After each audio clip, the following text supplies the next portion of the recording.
ये अब पहले इंजीनियरिंग बैकग्राउंड, फिर साइंस बैकग्राउंड, और अब आपके सामने कौन सा बैकग्राउंड है? आर्ट्स। तो कोई आर्ट्स का हो तो ये कहना मत कि आर्ट्स वाले निकलते नहीं है, ठीक है। MA political science, second rank holder in JNU, और there was only one post for female candidate in Gandhinagar zone and she got selected for us.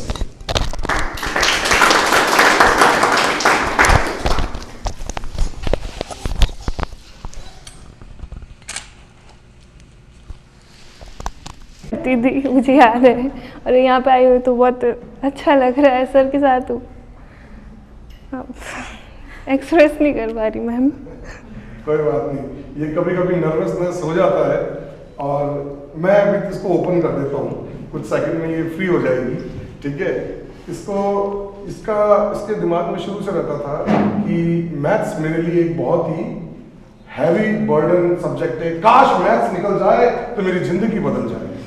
और ये इसकी एक बहुत सुनहरी लाइनें हुआ करती थी लाइफ में, और ये सोचा करती थी कि, और इसने मुझे बोला भी कि मेरे को ऐसे सपने आते थे कि एग्जाम में से मैथ्स को हटा दिया गया। मतलब किसी को सपने आते होंगे ऐसे कि एग्जाम में से मैथ्स को हटा दिया गया है। तो मैंने कहा भाई ये कौन सा सपना था? सर कल रात को आया था। मैंने कहा भाई मेरे को तो नहीं आया ऐसा कोई, और ये सपना क्यों देखती थी उसका रीजन पता है कि इसको मैथ से क्या होता था, एक फियर था। वो 33 लाया 100 में से, और ये उसी के साथ की हमजोली थी जो ये इसी लाइन पैटर्न पर चल रही थी कि मैथ्स मतलब नहीं होगा। और इसकी मतलब इसका ये एटीट्यूड इसको परेशान करने लगा। मतलब अब मैं इतना सिंपल वे बोलूं, अब आप मानोगे 3 2 जा 6 हाँ 6 होता है 6 होता है। अब इसको ऐसा लगता था सडन अटैक कि ये 6 होता भी है कि नहीं होता है 3 2 जा। तो इसका एक दिमाग स्टक रहता था। लेकिन इसकी सबसे अच्छी बात क्या थी कि ये दूसरे एरियाज में बहुत स्ट्रांग थे। मतलब हर इंसान का एक कोई स्ट्रांग पॉइंट होता है, इसका सबसे स्ट्रांग पॉइंट मैंने पकड़ लिया था, और वो स्ट्रांग पॉइंट था इसका जीके। और इसको बहुत ही ज्यादा इंटरेस्ट था जीके में, पर मैंने कहा डीप नहीं जाना, डीप चली गई तो तुम सीधा मोदी जी के वहां पहुंचो। हाँ पार्लियामेंट, तो इसलिए ज्यादा डीप नहीं जाना। मालूम पड़ा 4 साल तक थीसिस ही लिख रही है। ऐसा भी पढ़ाई अपने को नहीं करना। और ये रिदम मतलब इसका जीके इतना शार्प है, मैं आपको बता दूं कि अगर मैं इसको कोई हिस्ट्री का डेट भी पूछ लूँ ना कि इस डेट को ये क्या हुआ था, ये एवर रेडी रहती है। और मेन बात क्या थी कि इसका इंटरेस्ट था। आफ्टर 7 to 8 months अब मैथ्स तो सब पढ़ सब ली, पर मैथ्स पढ़ी ना। मैथ्स पढ़ के भी इसने सब कुछ कर लिया, पढ़ा नहीं। क्यों नहीं पढ़ा? क्योंकि इसके दिमाग में क्या था, मैथ्स तो सपने में है, हट जाएगा, बात खत्म। तो इसके दिमाग में ये बैठा हुआ था, लेकिन मैथ्स कभी हटने वालों में से था नहीं। थक हार गई ये कि यार ये तो सिर्फ सपना ही है, सच में हट ही नहीं रहा। एक दिन इसने क्या निर्णय लिया कि सर मैं अब मैथ्स करूंगी, हकीकत बता रहा हूँ, मैथ्स करूंगी। और इसने उस दिन, जिस दिन इसने ये सोच लिया होगा ना, उसने ये करना शुरू किया। और मान के चलिए, जहाँ ये मैथ्स के 35 में से 5 क्वेश्चन करती थी, 6, क्योंकि फियर था ना, फियर इंसान से क्या नहीं करवा देता, वो डर ही तो होता है। तो 5 से ये पहुंचते पहुंचते 20 22 24 तक पहुंच गई। इतना बड़ा लाइफ में चेंज आना तो तभी संभव था जब कोई विल पावर से इसको डेडिकेशन के साथ। और इसने जब इस चीज को हासिल किया तो इसको लगने लगा कि अब ये मैं सब कुछ संभव कर सकती हूँ। और मुझे की बात है, जब इसको इंटरेस्ट आया ना कि मैथ्स तो हो सकती है, तो ये जवाब देना शुरू करती क्लास में। और जब जवाब देना शुरू करते तो सब लोग जो इसके कलीग होंगे या ये खुद भी सोचती होगी मैंने जवाब कैसे दे दिया। लेकिन जब इसने जवाब देना शुरू किया तो इसका कॉन्फिडेंस बढ़ता गया, और वो कॉन्फिडेंस इसको आज यहाँ तक ले गया। अब आगे तो बताओ सर, ये सब आप की वजह से हुआ है, नहीं तो मैं मैथ्स में कभी आगे नहीं आ पाती। और मैं तो क्रेडिट स्टूडेंट को ही देता हूँ। मैं अगर तुम्हारा भय निकालने में सक्षम था तो पहले दिन ही निकाल देता। टीचर जो होता है ना, उसका मेन काम होता है स्टूडेंट को मोल्ड करना, ना कि उसको गुमराह करना। मेरा काम सिर्फ इतना था कि मैं तुमको उस मोटिवेशन करके उस लेवल तक ले जाऊं जहां तुम अपने आप को 100% अचीव करो। क्योंकि देखो, हर बच्चे में कोई ना कोई काबिलियत होती है। अगर मैं इसको मैथ्स के लेवल पर लेके सिर्फ बात करता और मैं इसका प्लस पॉइंट नहीं देखता ना, तो मैं इसको ये भी बोल सकता था जो आज के 99% टीचर्स इंडिया में कर रहे हैं, तुमको मैथ्स नहीं आती, तुम किसी लायक नहीं हो, तुम जाओ। ये हकीकत है, ये रियल ट्रुथ है, मैं आपको बताऊं। आज आप स्कूल में भी अगर बच्चा वीक होता है ना मैथ्स में, फादर प्रोफेसर होंगे, उसके फादर इंजीनियरिंग में या साइंस के बहुत बड़े बैकग्राउंड के रहे होंगे, उसका बच्चा मैथ्स नहीं कर पाता ना, बोलते हैं आपका बच्चा बहुत ही मेंटली वीक है। थॉमस एडिसन के बारे में आपको एक छोटी सी बात बताता हूँ। उसके बहुत अच्छा एक पॉइंट था कि उसकी एक स्कूल से लेटर गया था, तो उसने अपनी माँ को बोला कि मम्मा ये मुझे टीचर ने एक लेटर दिया है कि इसको सिर्फ माँ को ही देना और उसी को ही वही खोल के पढ़ के सुनाएगी। तो माँ जब उसको देखा तो माँ की आंखों में आंसू आ गए।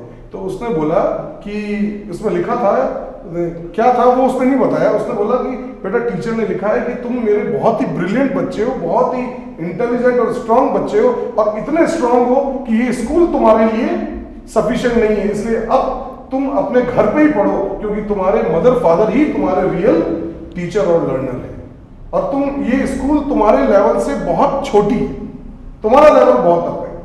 ठीक है, माँ की एक दिन डेथ हो गई। तो थॉमस अल्वा एडिसन तो आविष्कार कर चुके हैं, आपको पता है, बल्ब के आविष्कार से लेकर हजारों आविष्कार कर चुके हैं। एक दिन जब उन्होंने वही लेटर संदूक में से निकाला तो उनकी आंखों में आंसू आ गए। उन्होंने क्या देखा पता है? उन्होंने कहा, उसमें लिखा था टीचर ने, आपका बच्चा बहुत ही मंद बुद्धि, मैथ्स का अनपढ़ गंवार लड़का है, ये जीवन में कुछ नहीं कर सकता, इसको आप अपने घर पर ही रखो, ये जीवन में किसी लायक नहीं। और आप सोचो, वो बंदा जो कुछ लायक नहीं है, आज दुनिया उसके आविष्कारों को ले रही है। आज हम ये लाइट और ये सब चीजें कर रहे हैं ना, thanks to Thomas Alva Edison. तो आप ऐसे ही किसी के टैलेंट को जीरो नहीं कह सकते। मैंने इसके जीके को टैलेंट को भाप लिया था और मैंने इसको कहा तुम इस पे करो, इस पे अपना काम करो, और साथ साथ, और फाइनली जब इसने ये चीज करी, इसको कॉन्फिडेंस आ गया, पर ये यहाँ रुकी नहीं है, ये आगे भी अभी कंटिन्यूस अपना लेवल और इंक्रीज कर रही है। बाकी ये शॉर्ट में बात बता दे अपनी आपको तो ज़्यादा अच्छा।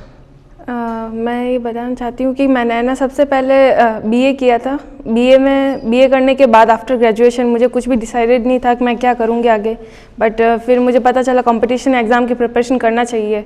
तो मैंने कंपटीशन एग्ज़ाम की प्रिपरेशन के लिए एक्सेल इंस्टीट्यूट सर से कांटेक्ट में आई थी, और सर ने बोला था maths, English, reasoning and GK, ये 4 सब्जेक्ट है पढ़ने हैं, और सर ने आगे कैसे पढ़ना है सब तरीका बताया।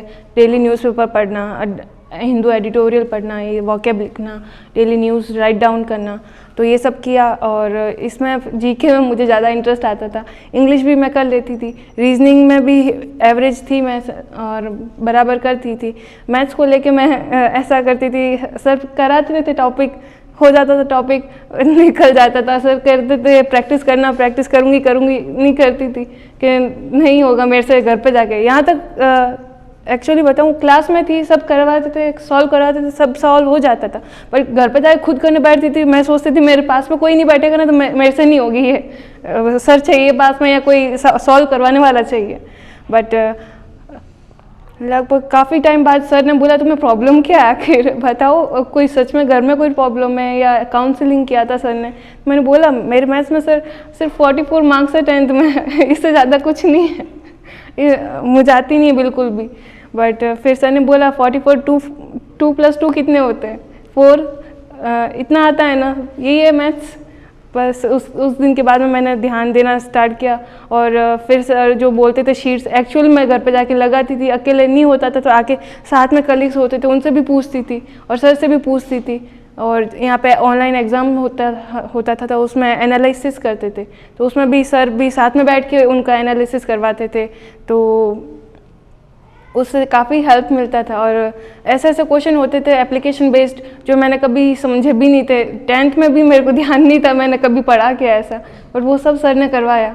और उन सबको जैसे कैलकुलेशन का बोलते हैं कि लिखने से ही होगा, सर ने लिटरली यहाँ पे सबका पेन रखवा दिया और बोलो, अब इतने बड़े बड़े एडिशन करवाते थे, मल्टीप्लाई करना उनको ओरली सब करवाते थे, और सच में मेरे से हो रहा था, मेरे को भी नहीं पता चला हो रहा है मेरे से।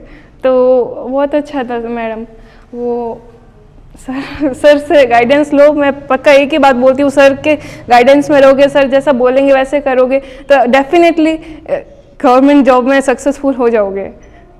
थैंक यू सर, मुझे यहाँ पे बुलाने के लिए थैंक यू।